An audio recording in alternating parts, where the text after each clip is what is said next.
flow rate or so. So, it works very well. And once cattle get used to this, they'll take turns coming to water.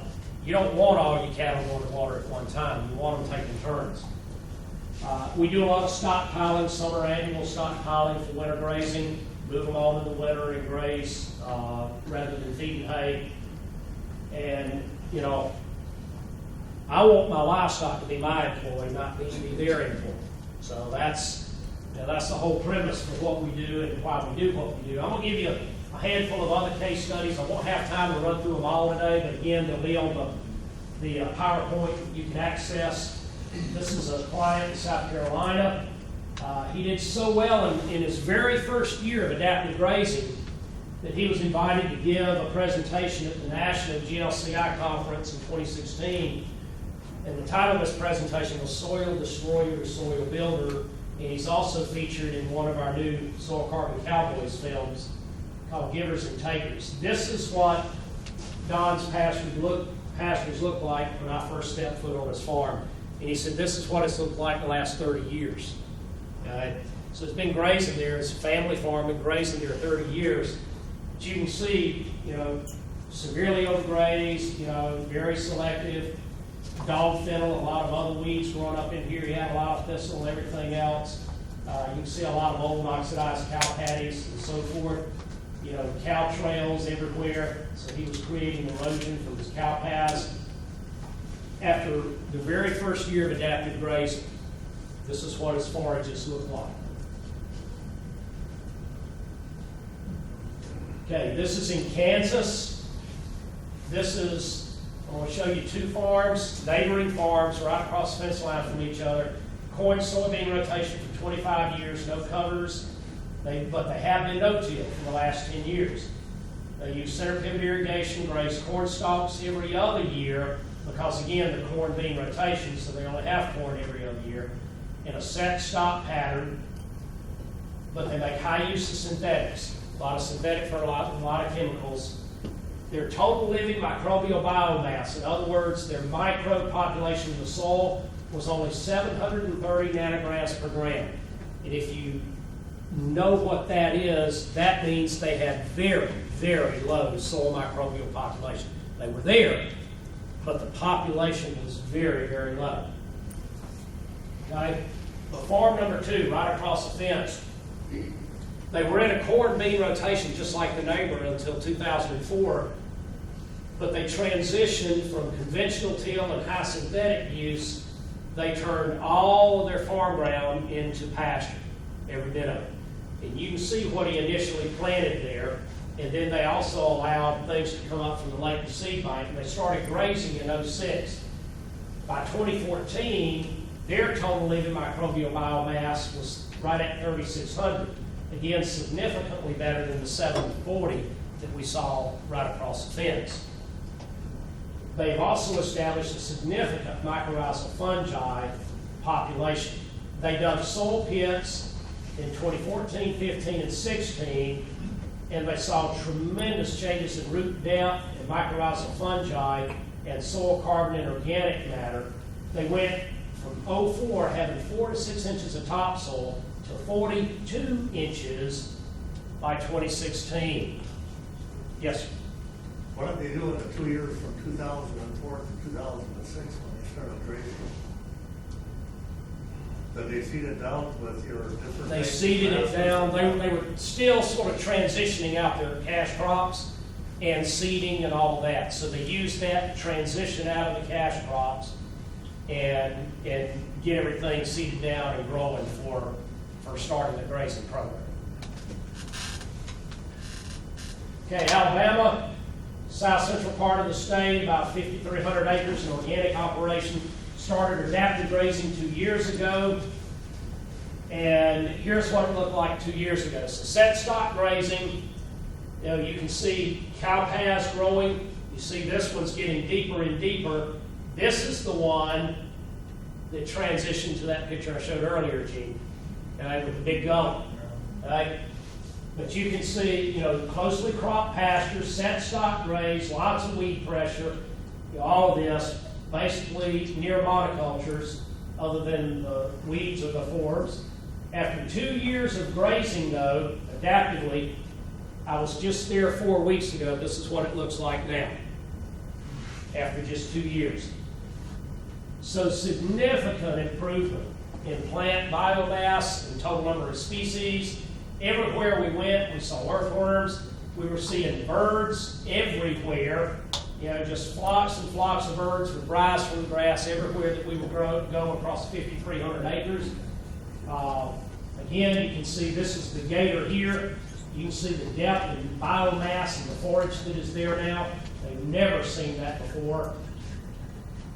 Anywhere across the 5,300 acres, we could part the sward and find earthworm castings everywhere that we went.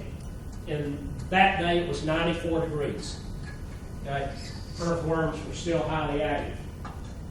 This is what the paddocks look like under their high stock density grazing. You see the amount of trample that they're getting. They're rapidly building organic matter due to this trample with the high stock density. The near paddies were pretty much perfect in their consistency, so the cattle were getting what they needed. They also do some organic cropping, small grains. This is a roll down from a complex cover crop mix. So they planted in the 10,000 pounds per acre of dry matter. So this is their crop coming up through the mat, that 10,000 pounds per acre. And through implementing these practices this year, for the first time, they cut 50 bushel per acre organic wheat. And this is just an example of the complexity of some of the cover crops that we drop in there. So after 2 years, they've added 400 more cows than where they started. They were overstocked, overgrazed 2 years ago on the exact same acres. To get the impact of what I'm saying, they were overstocked, overgrazed. Now they've added 400 more cows. And you say, wait a minute, Alan, you said they were overstocked, overgrazed. How can they have 400 more cows? Because we added 3.5 times more forage biomass production, okay, through building the soil health. They eliminated fertilizer. 2 years ago, they fed 155 days that winter. And every winter before then, they had averaged 150 plus days of hay feeding. Last winter, they were under 30 days. They significantly improved the diversity. Water infiltration rates have increased more than 400% in those 2 years. So now they're retaining a lot more of every inch of rain that falls. Tennessee, this guy has been long-term no-till, and we were transitioning him into cover crops. He'd never used cover crops before. He had made the no-till transition, but never the cover crop transition. So this is a side-by-side comparison on his farm. This is a farm lane going down through his fields here. This was planted 2 weeks earlier than this. Okay? You can see the standing biomass that he planted into here. Whoops. Well, let's see if it'll show it. Well, it's not going to show it. Okay, I had a video of him rolling down and planting. So we had the roller, chevron roller on the front of the tractor, and the planter hooked up to the back. He was rolling and planting all in one pass. So this is what it looks like coming up through the roll down biomass. You can see differences in soil temperature on both sides of the road. Where he planted in the standing biomass rolled down, 79 degrees, 91 degrees soil temperature just across on the other side of the road. So he had planted an 8 seed mix, not as diverse as we wanted him to go the first time, but still good enough. He planted into 20,000 pounds of standing biomass, rolled down in early May, using a roller and a John Deere air seeder. He got less than 5.5 inches of rain from planting in May until August, 55 plus days of 90 to 98 degree temps. The cover crop field yielded 215 bushels per acre, the no-till 160. Okay? Significant difference, folks. All right.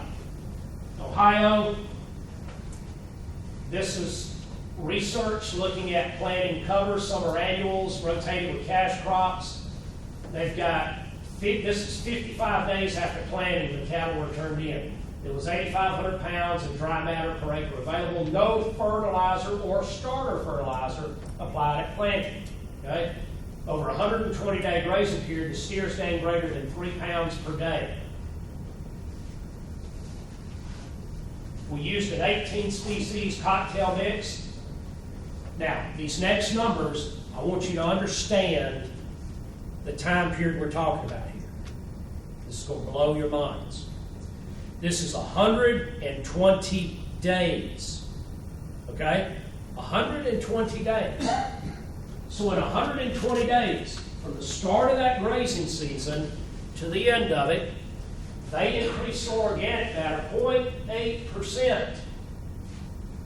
They increased their per acre water holding capacity 20,000 gallons. Over the 100 acres that this project was being conducted, that's an additional 2 million gallons an acre water holding capacity. Think about the power of that on your farms and ranches, guys. Think about the ability to mitigate drought impacts and flood impacts. Okay? That's powerful for all of us. Soil nitrogen increased 58 pounds per acre. Mineral value increased $105 per acre. Soil microbial activity in 120 days increased 44%, and earthworms increased more than 130,000 earthworms per acre increase in 120 days. How did they do it? High stock density adaptive grazing in that biomass. That's how that was accomplished that quickly. I'll show you one more. The rest of it will be on the other slides, and I'm going to transition to talking about a couple of other things. George Lake in Pennsylvania. He retired from the Marine Corps, right?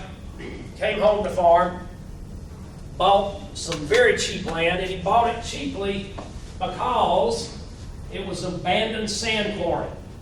Okay? He tried to farm it. So 20 years ago, with using high synthetic use, lots and lots of fertilizer, he could only produce 37 bushels of corn per acre. This is Pennsylvania, only 37 bushels of corn per acre. His corn now yields in the 170s with zero fertility applied, and it's non-GMO corn. Okay? But what's he also been doing? He's been running 600 head of cattle and 100 head of sheep in high stock density across that ground, and this is what he's done. In 20 years, he has taken this and turned it into this. That's what it still looks like on the other side of the fence. The part of the sand quarry he did not buy. Okay? So he took this, turned it into that, using high stock density adaptive grazing. I'll show you one more. I said I wasn't, but I'm going to show you this one. 4 farms. 4 farms. All right? Farm number 1, organic operation, diverse in its cropping. You can see what all they plant and rotate. Natural organic fertilizers used, which means what? Manures, right? Okay. All right? No livestock or cover crops integrated though. Okay? No livestock or covers. Farm number 2, no-till, so there are no-till.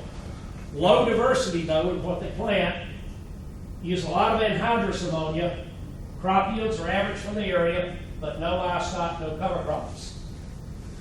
Farm number 3, again a no-till operation, medium diversity, but they use a lot of synthetics, fertilizer, and other chemicals. Hadn't been tilled for nearly 20 years now. Yields are high for their region, but they use high synthetics to get those high yields. But again, no livestock, no cover crops. Farm number 4, no-till since '93. Diverse in their crops, cash crops, but every year they plant complex covers in between the cash crops. They haven't used any synthetic fertilizer since '07. They don't use any fertility on their crop fields now in terms of added fertility. It's all from The livestock integration, actively grazing livestock, is their fertility now, okay? And they've even got multi-species out there working on these fields, fertilizing these fields. All right, so let's look at the data from these 4 farms. All right, so running a hay on these, look at the NPK and the total organic carbon, okay? Look at this. Farm number 4, by the way, this happens to be Gabe Brown's farm, okay? If you know the name Gabe Brown. Farm number 4, look at the significant difference here, NPK and organic carbon in the soils compared to farm 1, 2, 3. Again, no-till, organic, but no livestock, no covers integrated into these operations. Livestock covers heavily integrated, input costs significantly reduced, and look what he's still able to achieve in building the soil. Building the soil. So let me ask you a question. How many of you have had soil tests performed on your farms? Okay. How many of you have ever received a soil test back that said, you're good, don't apply anything? You have? You're the first person that's ever said that. I ask this question everywhere. Well, that's tremendous. Because most do not. The vast majority out there say you need to apply NPK, lime, whatever, right? Okay?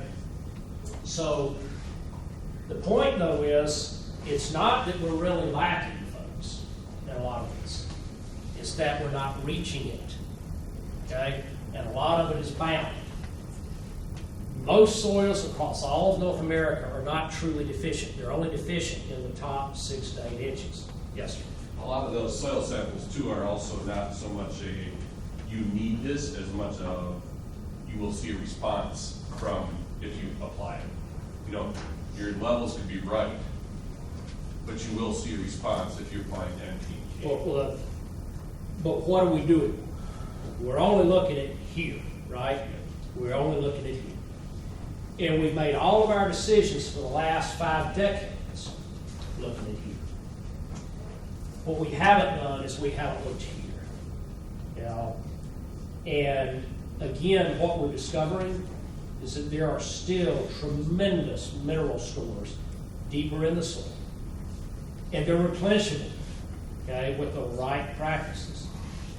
And if we can tap those by growing roots deeper in the ground and developing our microbial population, yes? No, go ahead, finish your statement. In developing our microbial population, now we're able to significantly reduce our reliance on all of these externals, aren't we?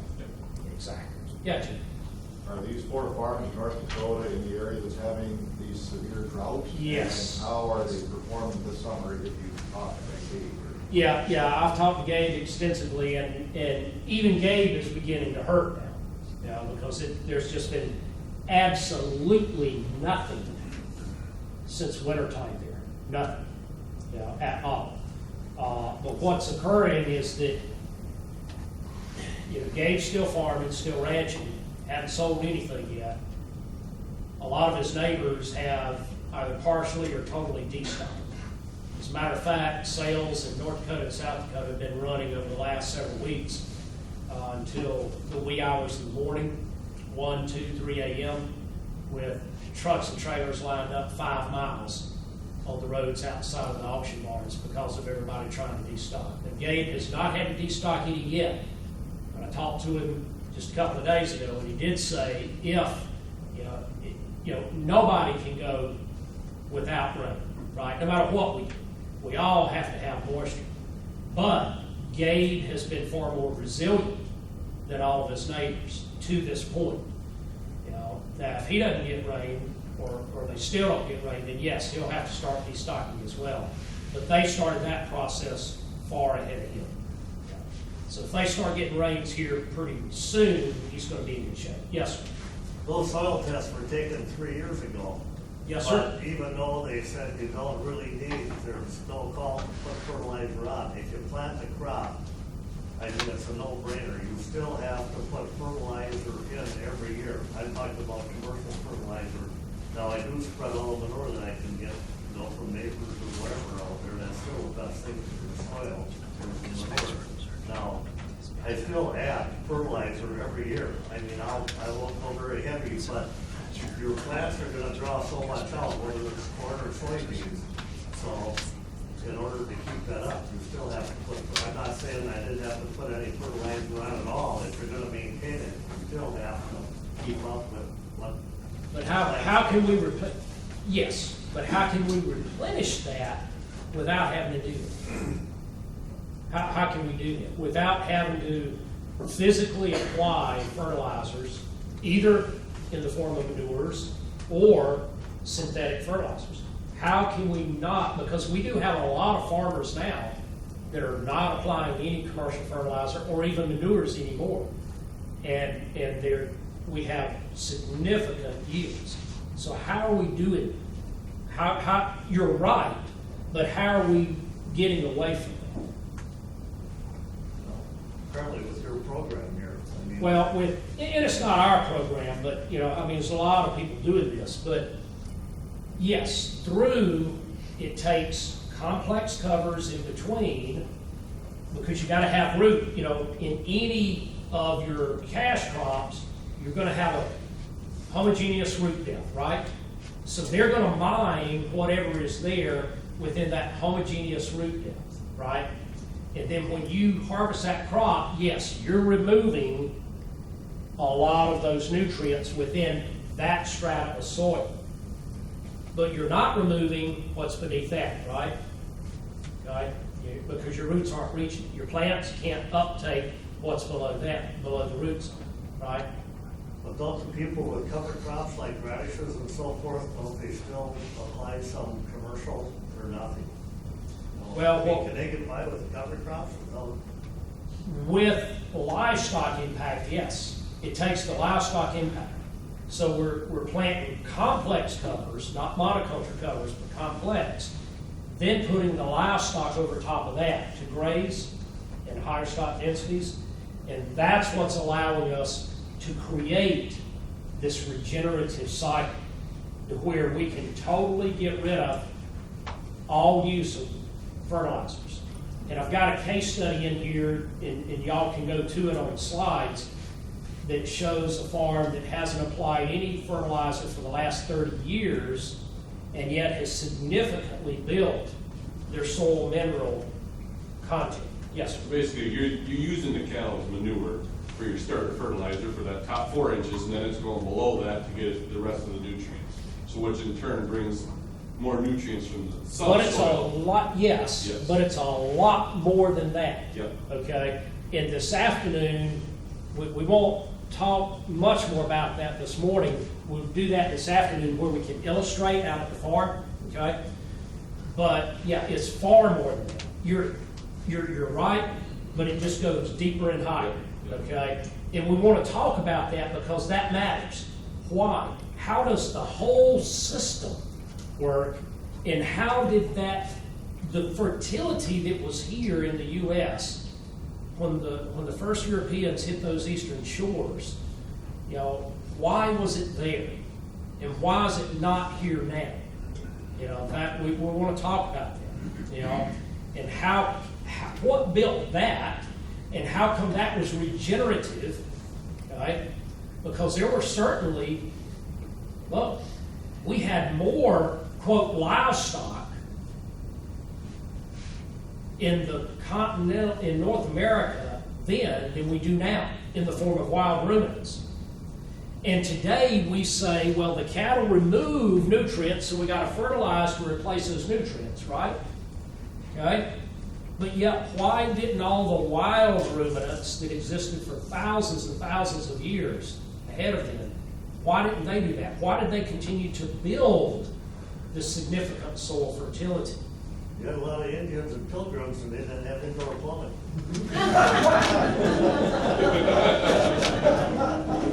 Well, Another thing is we're trying to farm, not everybody's got 5,000 acres around here where we can spread it out. We're trying to do it on 150, 200 acres and get the most we can. So Right. we can replenish what we are taking off. Right. You know, But, yeah, exactly. But how can we do that, you know, in a manner that's much more cost effective, that's actually regenerative, that reduces our input costs and allows greater profitability? That's the whole key. Yes, Chief? Probably get you off track here, but when we apply phosphate and potassium fertilizer, only a portion of that becomes plant available. Exactly. The rest becomes immobilized, tied up Exactly. to the sand, silt, and clay particles. And what you're trying to do with this is increase soil biology, one of which is a phosphate type of a bacteria that digests that rock and makes the plant available. So our soil test is only testing what's plant available, not what's Exactly. actually in the soil. Yep. That's exactly correct. It is not testing what's truly available in the soil. So our question is, how do we tap that? And how do we regenerate it? How do we start the cycle back?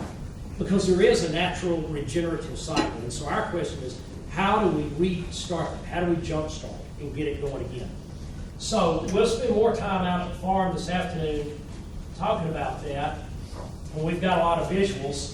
Let's just flip real quick to talking about the grass-fed industry in the U.S. today and what's happening there. And again, I'm partners in a meat and poultry company, and we also market not just grass-fed beef and pasture